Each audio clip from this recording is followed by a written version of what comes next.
I think it's a nice language, German. So you love speaking German? Yeah, I love speaking German. Sometimes I dream in German. Really? It's amazing. And that's only since recently. I never had that before. Aww. That's a new experience. I don't mind it, but I feel weird after all these years, you know?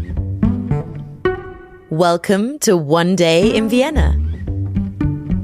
Our guest today, Pravesh Mahabeer. Name Pravesh Mahabeer, Geburtsland Südafrika, Ankunft in Wien, 1992, Familienstand, ledig, Beruf, Tenniscoach. I'm your host, Lauren Loeb, and welcome to this podcast where we're going to be uncovering those memorable anecdotes about this magical city that, let's face it, we all love and hate in moments. The expats featured on this show will be enlightening us as to how they navigated becoming a local in Vienna, often with a splattering of hilarious culture clashes to boot. Hello, and today on One Day in Vienna, I am here with Pravesh Mahabeer at Tennis Point Vienna for Tennisschule Pravesh. Hello, Pravesh. Hi. Hey, how are you doing? Well, I'm very well, thanks. Yeah, you're in And your yourself? element here at the Tennis Point. Yes, it's my second home. I love it here. So, Pravesh, my first question for you today is, what brought you to Vienna in the first place? What's a South African man doing in Vienna owning a tennis school? Well, first of all, I was offered a position in St. Wolfgang, in Tennishotel Wolfgangsee. That was in 92. And Ray Schwegman offered me that position in South Africa. And I met a few famous people that I coached. And through my time in St. Wolfgang, I was offered, I had a few contacts to come to Vienna to start something years later. Just cutting it short, 15 years later, I was offered this position in Vienna, where I started my Tennisschule Pravesh in Tennis Point Vienna. That's where I'm here since then. Yeah, I love this place. It's like my second home. And also the two tennis clubs that I coach at in Prater, Tennis Club SV Schwarz-Blau and Tennishotel Oswald. Yeah, super. Yes. And we are asking all of these really interesting expats about one day that was memorable for them in Vienna. Could you talk us through your one day in Vienna? August 2006, that arrived in Vienna. And I love the first district. It's maybe strange to you, might be like 25 hours or whatever. Yeah. I covered lots in that one day, and I got to know lots of places in Vienna and lots of exciting things one can do in Vienna. I mean, as you know, you're in a city, but like in Prater, it's like lots of green, like trees, plants, whatever. And then you want to get into city and in the first district.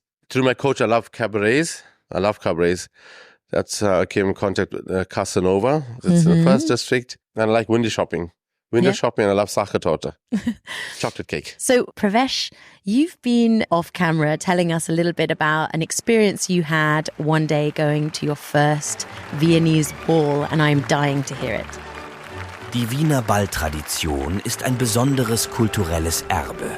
Bei über 200 Bällen treffen sich Leute in ihren schönsten Kleidern, um zu tanzen und zu feiern. Die Bälle finden in prächtigen alten Gebäuden aus der Kaiserzeit wie der Hofburg, dem Rathaus und der Staatsoper statt. Der Wiener Walzer ist als Tanz besonders beliebt und wurde 2017 sogar in die Liste des immateriellen UNESCO-Weltkulturerbes aufgenommen. Die Walzer, Polkas und Quadrillen von Komponisten wie Johann Strauss prägen die Veranstaltungen auch heute noch und verleihen ihnen einen Hauch von Nostalgie und Glanz.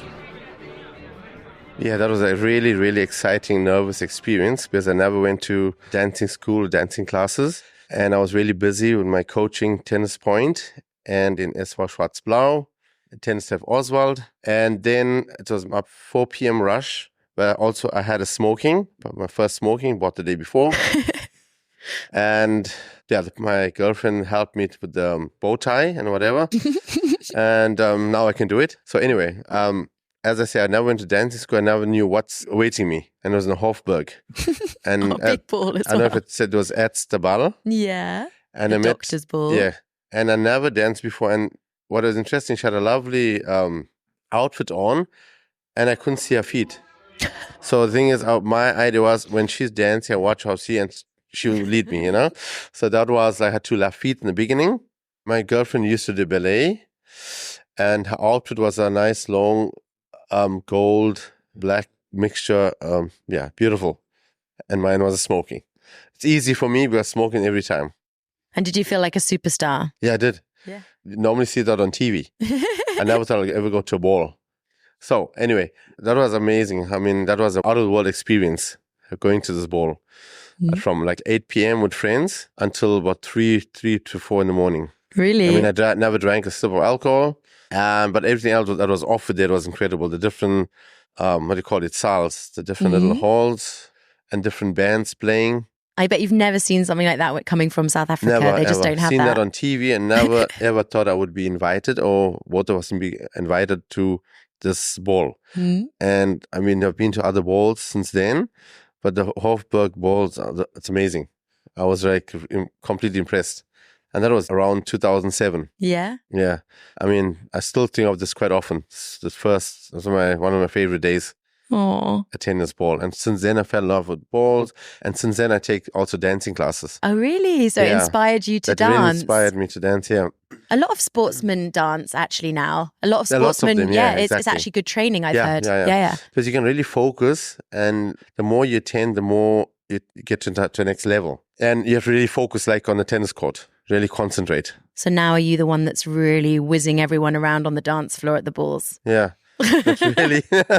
Not really, yeah, but I love it. I still love it, and I can dance better than 2007. Yeah, yeah. But it's a different type of dancing. I mean, it's very straight, strict dancing. And I like the waltzer a lot. Yeah, and slow waltz, cha-cha-cha.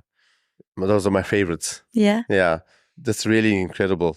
And were there actually any other South Africans or anything there? Was it an international? Was it mostly Austrian people? Mostly Austrians, but interestingly, I met a few people that play tennis here. And I know them from playing the next court, and they were like, they looked twice to see it. They couldn't believe the eyes. I'm at the ball, and since then we became friends, and they even take tennis lessons from me. Oh, so that was interesting. And did you speak German at the time? No, did you speak? I did. I learned German in St. Wolfgang. Okay, exactly, and it was for me. It was quite easy because Afrikaans. I speak Afrikaans in South Africa. Yeah. And English. Yeah. In Afrikaans, it's Dutch and German. Okay, yeah, that's true. So my pronunciation was and I learned German quite quick. But in the beginning, the problem was the grammar. It's a big problem. But now I'm fine. I even speak slang, dialect. Yeah, and I'm not a shy person. So that worked to my advantage. Yeah. Yeah. So are you fluent in German then? Yes, I'm fluent in German. Yeah, really fluent. Thank God. I try to learn German as quick as possible. And so you're happy to teach in English, German, and Afrikaans. Perfect. I teach in German, English, and Afrikaans. And do you have any favorite German words? What's your favorite? We're asking people funny ones like, do you have an Oida or Austrian? That's really Austrian. Oida. Yeah. Do you use Oida a lot? Not really. Sometimes the way it rubs off with the kids, the juniors that I coach. I say Oida or leider. Yeah. I hear leider quite often. Yeah. So. But the interesting thing when I was in St. Wolfgang, the guy that was teaching me German said, learn leider quickly. Because whatever bad thing you do is like leider or schade or something. It's a bit negative, but it's positive negative stuff, And do you have any other favorites? Yeah, I say Wahnsinn quite a bit. Yeah? It sounds nice and I love saying it. Der Ausruf "ein Wahnsinn" wird meist verwendet, um Staunen, Begeisterung oder Bewunderung auszudrücken. In der österreichischen Umgangssprache wird er jedoch auch verwendet, um Schock und Entsetzen oder das Gefühl über eine unerwartete Situation zum Ausdruck zu bringen. It's like just a figure of speech where if you're missing something, you say Wahnsinn. Yeah. And I mean, if you walk into Vienna and you see and everything is like, and Wahnsinn. Yeah? So do you love living here? I love living in Vienna, yeah. But the first couple months were not very easy because I'm so used to St. Wolfgang. And but I got used to it because I'm easygoing. My South African personality was, I'm a really positive person. I believe in God, and I think that helps. You don't think of negative stuff. Yeah. Yeah, so. You just got on with it. Just got on with it. And you're here to stay forever, I hear. Yeah, I'm an Austrian citizen now. What? You're an Austrian citizen? Yeah. Since how long? I'm happy. Since exactly 20 years now. About 21 years. Exactly 21 years. So you're really here to stay? Yeah. Who knows? But I mean, definitely. I love this place and I fit in quite well. And I've made quite a good name for myself as a tennis coach and as an exhibition tennis player. And we're here at Tennis Point, Vienna.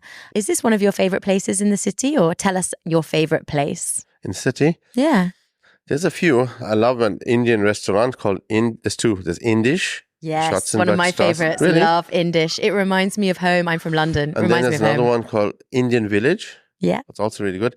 And where's your favorite place just to hang out, not just to eat in Vienna? I love going to Schönbrunn. Yeah? Yeah. Tell us. Taking walks in Schönbrunn in the zoo. I love it. I have a Jahreskarte. Yeah. And it's amazing because I don't do it often on a Sunday because my week is so busy with my coaching and lots of people and so forth. And I love Schönbrunn. You can just switch off. Yeah, exactly. And also Prater. I love Prater. Cycling there and Vienna is amazing. And Leinzer Tiergarten also. I love Leinzer Tiergarten. Really? Yes, I go there with my kids all the time. It's so lovely. The Hermes Villa and like walking around. There's lovely little huts up at the top as well.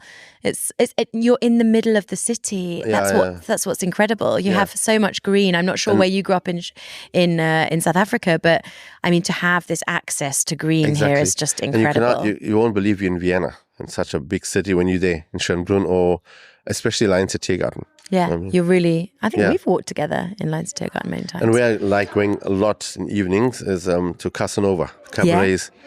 Because there's lots of people that I coach, lots of the cabaretists, actors, they perform there. Ah. Yeah, so, Special treatment. And Burgtheater. Yeah. Because really? I love it. And it's for me, it's like, what do you call it? From my coaching, it's a good change of scene. Yeah, can imagine.